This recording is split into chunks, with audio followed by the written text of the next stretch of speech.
¿Sabes qué se siente cuando el hombre que juró protegerte te rompe 3 costillas y después se lleva hasta el último centavo de tu cuenta bancaria? Yo lo viví.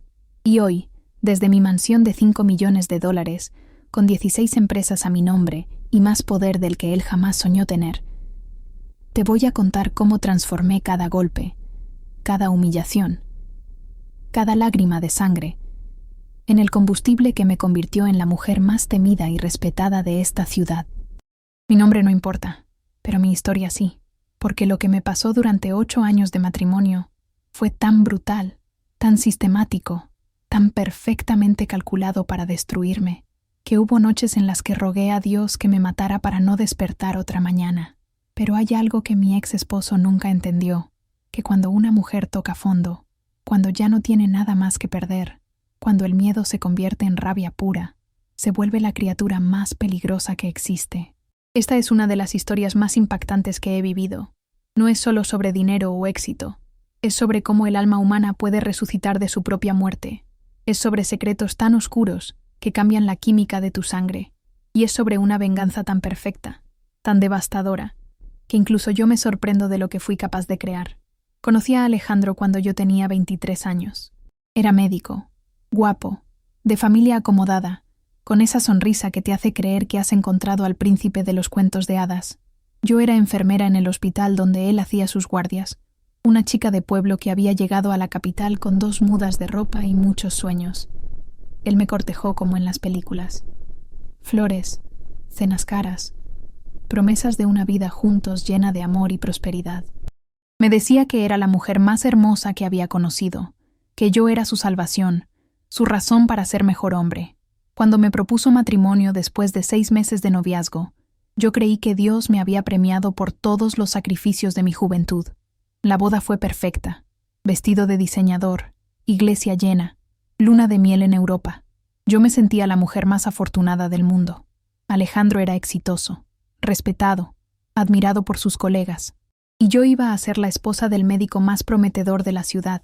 Pero las máscaras, querido oyente, siempre se caen. Y la de Alejandro comenzó a resquebrajarse exactamente 3 meses después de nuestra boda. Todo empezó con comentarios, pequeñas críticas disfrazadas de preocupación. Amor, ese vestido te hace ver gorda.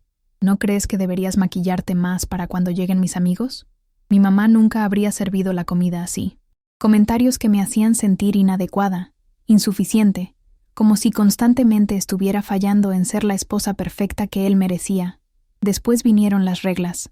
No podía salir sola, no podía hablar con mis amigas sin su permiso, no podía gastar dinero sin consultárselo. Es por tu bien, me decía. El mundo está lleno de gente mala que puede aprovecharse de una mujer ingenua como tú. Y yo, que lo amaba con toda mi alma, que había crecido creyendo que una buena esposa obedece a su marido, acepté cada restricción como prueba de su amor. El primer golpe llegó 6 meses después de casarnos. Yo había comprado un vestido para la cena de Navidad de su hospital sin pedirle permiso. Cuando se lo mostré, orgullosa de haberle ahorrado dinero comprándolo en oferta, él explotó. ¿Quién te crees que eres para tomar decisiones sin consultarme?, me gritó. Y antes de que pudiera responder, su mano se estrelló contra mi mejilla con tanta fuerza que me tiró al suelo. El shock fue tan grande que no pude ni llorar. Me quedé ahí, tocándome la cara hinchada, mientras él se arrodillaba a mi lado, llorando, pidiéndome perdón, jurándome que nunca volvería a pasar, que había sido el estrés del trabajo, que me amaba más que a su propia vida. Perdóname, amor mío, me suplicaba. Tú sabes que no soy así. Es solo que te amo tanto, que me vuelvo loco cuando pienso que puedes lastimarme. Prometo que nunca más te voy a tocar. Y yo le creí, porque cuando amas a alguien, siempre buscas excusas para perdonar lo imperdonable. Porque cuando alguien destroza tu autoestima día tras día, empiezas a creer que tal vez sí te merecías ese golpe. Pero las promesas de Alejandro duraron exactamente 2 semanas. El segundo golpe fue por haber quemado la cena. El tercero por haber llegado 5 minutos tarde de la farmacia. El cuarto por haber sonreído demasiado al mesero en un restaurante. Y así, golpe tras golpe, mi vida se convirtió en una caminata sobre cristales rotos, donde cualquier paso en falso desataba su furia. Pero los golpes físicos eran solo la superficie. Lo verdaderamente devastador era la tortura psicológica. Alejandro tenía un talento diabólico para encontrar mis vulnerabilidades y atacarlas con precisión quirúrgica. Me decía que era fea, que sin él nadie me iba a querer, que mi familia de pueblo me había abandonado porque se avergonzaban de mí. Me hacía creer que yo era la culpable de su violencia, que si fuera una mejor esposa, él no tendría que corregirme. «Mira lo que me obligas a hacer», me decía después de cada golpiza. «Si fueras menos estúpida, menos provocativa, menos inútil, yo no tendría que enseñarte a ser una mujer de verdad». Y lo más diabólico de todo, delante de otras personas, era el esposo perfecto, cariñoso, atento, preocupado por mi bienestar. Sus colegas lo admiraban, sus amigos lo envidiaban, su familia lo veneraba. Nadie hubiera creído jamás de lo que era capaz en la intimidad de nuestro hogar. Durante 8 años viví en esa prisión de lujo, 8 años de golpes, humillaciones, aislamiento total. Alejandro controló cada aspecto de mi vida, mi dinero, mis amigos, mis movimientos, hasta mis pensamientos. Me había convertido en su esclava personal, en su saco de boxeo privado, en la mujer rota que él creía haber domado para siempre. Pero había algo que Alejandro nunca supo de mí, algo que ni yo misma sabía hasta que tosé fondo. Y cuando lo descubrí, cuando finalmente entendí de qué estaba hecha realmente, se desató en mí una fuerza tan primitiva, tan poderosa, que cambió no solo mi vida, sino la de todas las personas involucradas en esta historia. Porque el día que Alejandro cometió su error más grande, el día que cruzó la línea que no debía haber cruzado jamás, yo dejé de ser su víctima para convertirme en su peor pesadilla. Y ese día, querido oyente, comenzó la construcción del imperio que hoy me permite contarte esta historia desde la cima del poder que él jamás imaginó que yo podría alcanzar. La guerra estaba a punto de comenzar, y Alejandro no tenía idea de con quién se había estado metiendo durante 8 años. El error de Alejandro fue tocar a mi hermana menor. Carla había venido a visitarme después de 2 años sin vernos. Alejandro me había prohibido el contacto con mi familia, diciéndome que ellos eran gente tóxica, que me llenaba la cabeza de ideas rebeldes. Pero Carla había conseguido mi dirección y apareció en la puerta esa mañana de sábado, preocupada porque hacía meses que no sabía nada de mí. Cuando la vi parada ahí, con su sonrisa inocente de 18 años, mi corazón se partió. Había adelgazado mucho, tenía ojeras permanentes, y cuando traté de sonreír, me dolió la cara porque aún tenía moretones de la golpiza de la semana anterior. Pero Carla no dijo nada, solo me abrazó y susurró: «Hermana, vine a llevarte a casa». Alejandro llegó del hospital justo cuando estábamos tomando café en la cocina. Vi cómo su cara se transformó al ver a Carla, cómo sus ojos se llenaron de esa furia fría que yo conocía tan bien. Pero delante de mi hermana, mantuvo su máscara de médico respetable. «Qué sorpresa tan agradable», le dijo a Carla con esa sonrisa falsa que reservaba para las visitas. «Tu hermana nunca me dijo que tenía una familia tan hermosa». Durante la cena, Alejandro fue encantador. Le hizo preguntas sobre sus estudios, sobre nuestros padres, sobre sus planes de vida. Carla, que siempre había sido inteligente e intuitiva, lo miraba con desconfianza, pero respondía educadamente. Fue cuando ella se levantó para ir al baño que todo se descontroló. «¿Le dijiste algo?», me susurró Alejandro con esa voz helada que significaba problemas. «¿Le contaste nuestros asuntos privados?». «No, amor», le respondí automáticamente, con la voz de mujer domesticada que había perfeccionado durante 8 años. «Solo está preocupada porque no nos hemos visto. Más te vale», me amenazó, «porque si esa mocosa sale de aquí con chismes, vas a pagar las consecuencias». Cuando Carla regresó, algo había cambiado en su expresión. Había visto algo, o escuchado algo, que la había puesto en alerta máxima. Durante el resto de la cena estuvo tensa, observando cada interacción entre Alejandro y yo con los ojos de quien finalmente entiende una situación horrible. Al despedirse, me abrazó más fuerte de lo normal. «Hermana», me susurró al oído, «tú sabes que puedes contar conmigo para lo que sea, ¿verdad?». Yo asentí, pero cuando miré a Alejandro, vi en sus ojos que había escuchado ese susurro y que había tomado una decisión. 3 días después, Carla desapareció. Mis padres me llamaron histéricos. Carla había salido de la universidad y nunca llegó a casa. Su teléfono estaba apagado. Sus amigas no sabían nada. Había desaparecido como si se la hubiera tragado la tierra. Los reportes policiales no arrojaban pistas. Las cámaras de seguridad no mostraban nada útil. Pero yo sabía. En lo más profundo de mi alma destrozada, yo sabía que Alejandro tenía algo que ver. Cuando le pregunté esa noche, él me miró con esa expresión de inocencia perfecta que había perfeccionado durante años. «¿Por qué me preguntas eso?», me dijo. «Yo ni siquiera salí del hospital ayer. Tengo testigos de eso. Pero había algo en su voz, algo en la forma como evitó mis ojos, que me confirmó mis sospechas más terribles. Pasaron 2 semanas, 2 semanas en las que no dormí, no comí, no pude funcionar como ser humano.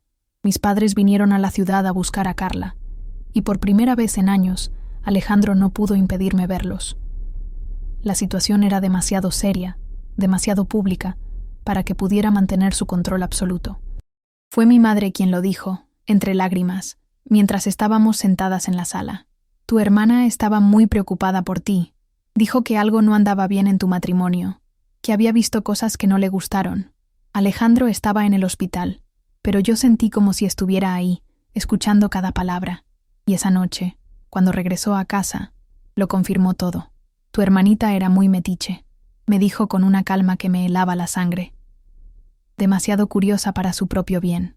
Alejandro, le supliqué, por favor dime dónde está Carla. Por favor.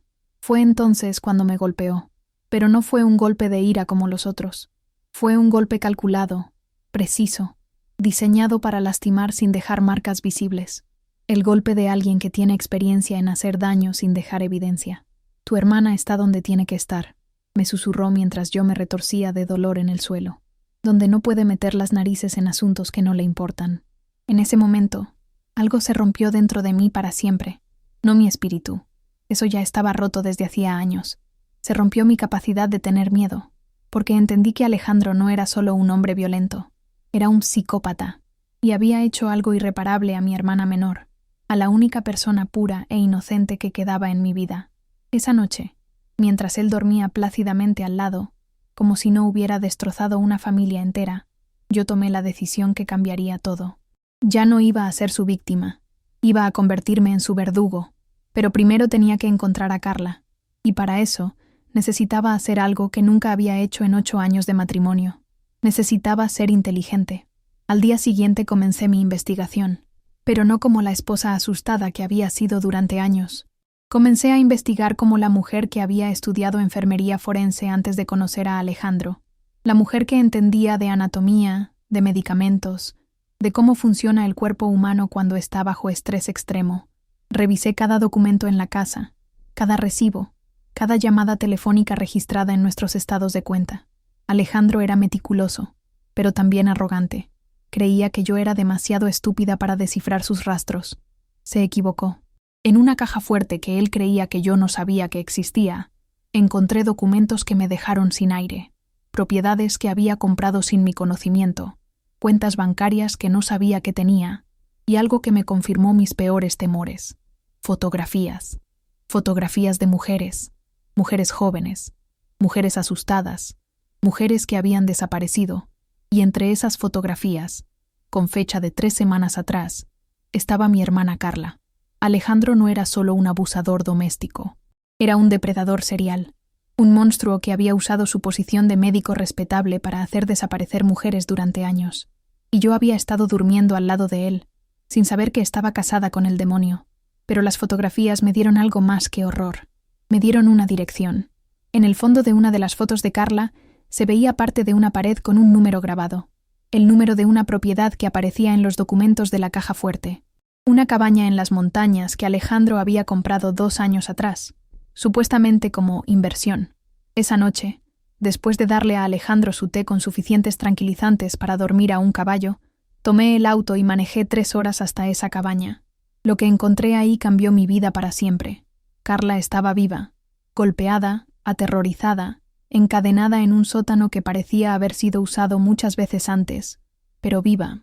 Cuando me vio, comenzó a llorar con tal desesperación que pensé que se iba a romper. «Hermana», me susurró con la voz destrozada. «Sabía que vendrías por mí».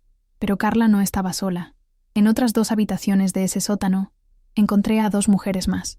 Una llevaba ahí 6 meses, la otra casi 1 año.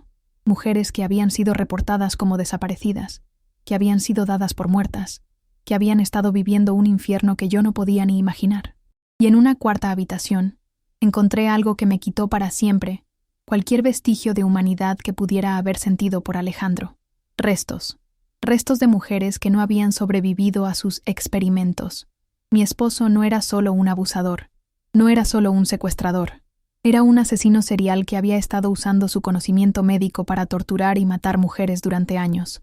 Esa noche, mientras ayudaba a Carla y a las otras 2 mujeres a salir de ese infierno, mientras las llevaba al hospital y las entregaba a la policía, mientras veía cómo arrestaban a Alejandro en su oficina elegante, delante de todos sus colegas respetables, algo nació dentro de mí.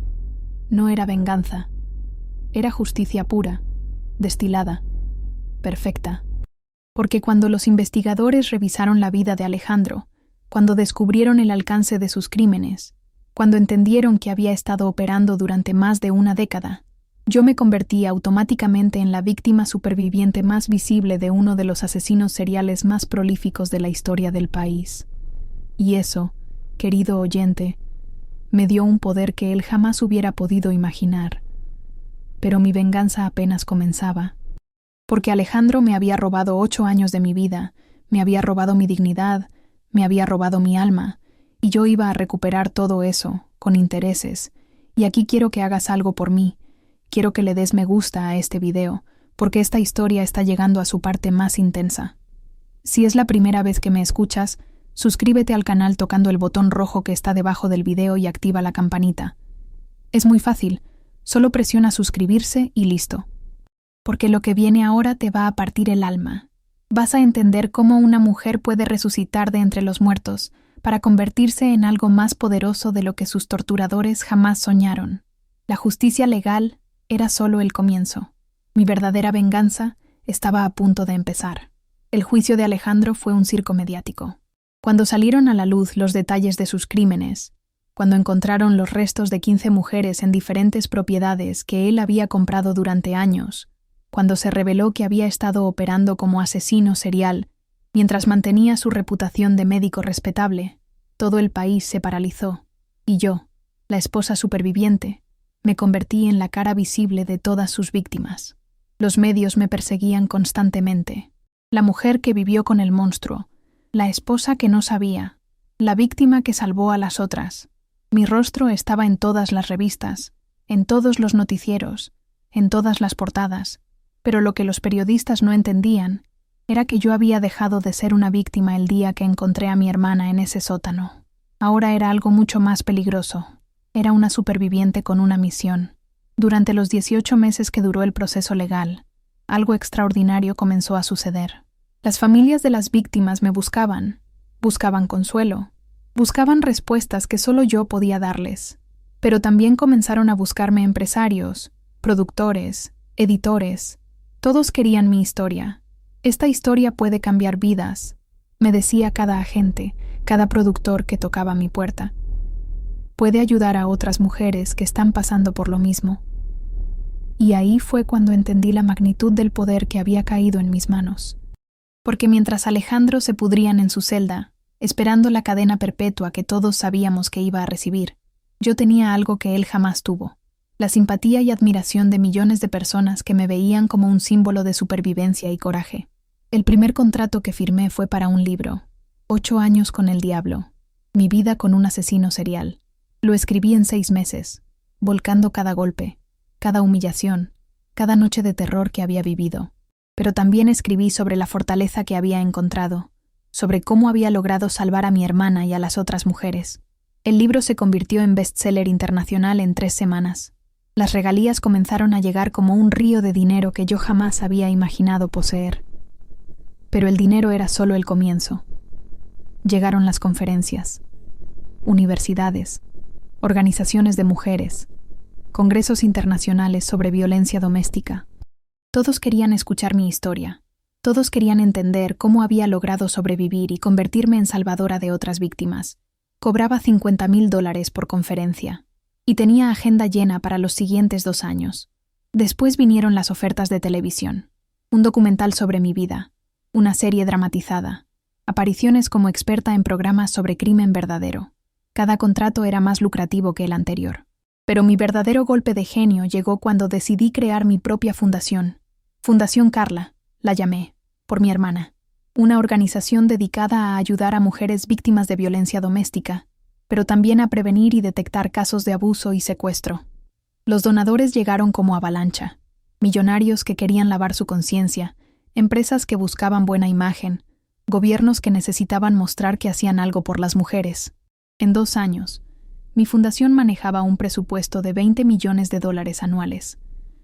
Pero aquí viene la parte que más me enorgullece, querido oyente. La parte que demuestra que cuando una mujer decide no ser más víctima, puede convertirse en una fuerza imparable de cambio. Con el dinero de la fundación, comencé a comprar propiedades, casas seguras para mujeres maltratadas, centros de rehabilitación, refugios especializados. Pero también comencé a invertir en empresas, en bienes raíces, en tecnología, porque había aprendido algo fundamental durante mis 8 años de infierno. El dinero es poder, y el poder es la única protección real contra los depredadores como Alejandro. En 5 años, mi patrimonio personal superaba los $50 millones. Tenía casas en 3 países, una flota de autos de lujo, inversiones en 15 empresas diferentes. Me había convertido en una de las mujeres más ricas y poderosas del país, pero mi venganza contra Alejandro aún no terminaba, porque mientras él cumplía su cadena perpetua, creyendo que había destruido mi vida para siempre, yo estaba construyendo un imperio que se alimentaba directamente de su desgracia. Cada vez que alguien compraba mi libro, cada vez que alguien donaba a mi fundación, cada vez que alguien me contrataba para una conferencia, yo me hacía más rica y más poderosa gracias a los crímenes que él había cometido contra mí. Alejandro había querido convertirme en nada, y en su lugar, me había convertido en una millonaria. Pero la verdadera satisfacción llegó el día que decidí visitarlo en la prisión. Habían pasado 7 años desde su condena. Yo llegué en mi Mercedes último modelo, vestida con un traje de diseñador que costaba más de lo que él veía en el economato de la prisión en un año entero. El contraste no podía ser más brutal. Él, en su uniforme naranja, desaliñado, con el cabello gris y los ojos hundidos de quien ha perdido toda esperanza. Y yo, radiante, exitosa, más hermosa de lo que había sido jamás durante nuestro matrimonio. Cuando me vio entrar a la sala de visitas, sus ojos se llenaron de algo que no había visto en ellos durante los 8 años que viví con él. Miedo. «Hola, Alejandro», le dije con una sonrisa que sabía que lo aterrorizaría. «Vine a contarte cómo me ha ido». Durante 1 hora completa, le conté todo. El éxito de mi libro, los millones de dólares que había ganado, las empresas que había comprado, la fama internacional que había alcanzado. Le expliqué cómo cada día de mi nueva vida era mejor que todos los años que había pasado con él combinados. ¿Sabes qué es lo más irónico?, le pregunté al final de la visita.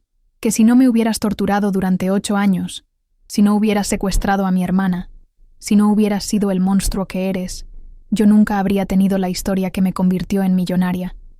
En cierto modo, te debo todo lo que tengo. Vi cómo se desplomaba. Vi cómo entendía que no solo había perdido su libertad, sino que había creado sin querer a la mujer que ahora lo superaba en todo. Su víctima se había convertido en su superior absoluta. «Pero hay algo más que quiero que sepas», le dije levantándome para irme. «Mi fundación acaba de abrir un nuevo centro de rehabilitación para mujeres maltratadas. ¿Sabes cómo se llama? Centro de Rehabilitación Alejandro Mendoza. Cada mujer que se cure ahí, cada vida que salvemos ahí, llevará tu nombre para siempre, pero no como homenaje, como recordatorio de lo que puede pasar cuando los hombres como tú subestiman a las mujeres como yo. Cuando salí de esa prisión, sabía que Alejandro entendía finalmente la magnitud de su error. No solo había perdido, había creado a su propia némesis, y esa némesis ahora era más poderosa, más rica, más respetada que él jamás había sido.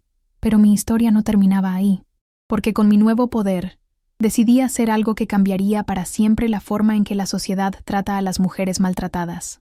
Usando mis conexiones políticas, mi influencia mediática y mi fortuna personal, logré que se aprobara una ley nacional que revolucionó el sistema de protección a víctimas de violencia doméstica. La Ley Carla, como la prensa la bautizó, Establecía refugios gubernamentales en cada ciudad del país, protocolos policiales especializados y algo que me llenaba de orgullo, programas de capacitación laboral que permitían a las mujeres maltratadas convertirse en empresarias independientes. Hoy, 10 años después de escapar del infierno, soy CEO de un holding empresarial valuado en $200 millones. Mi fundación ha salvado la vida de más de 50.000 mujeres.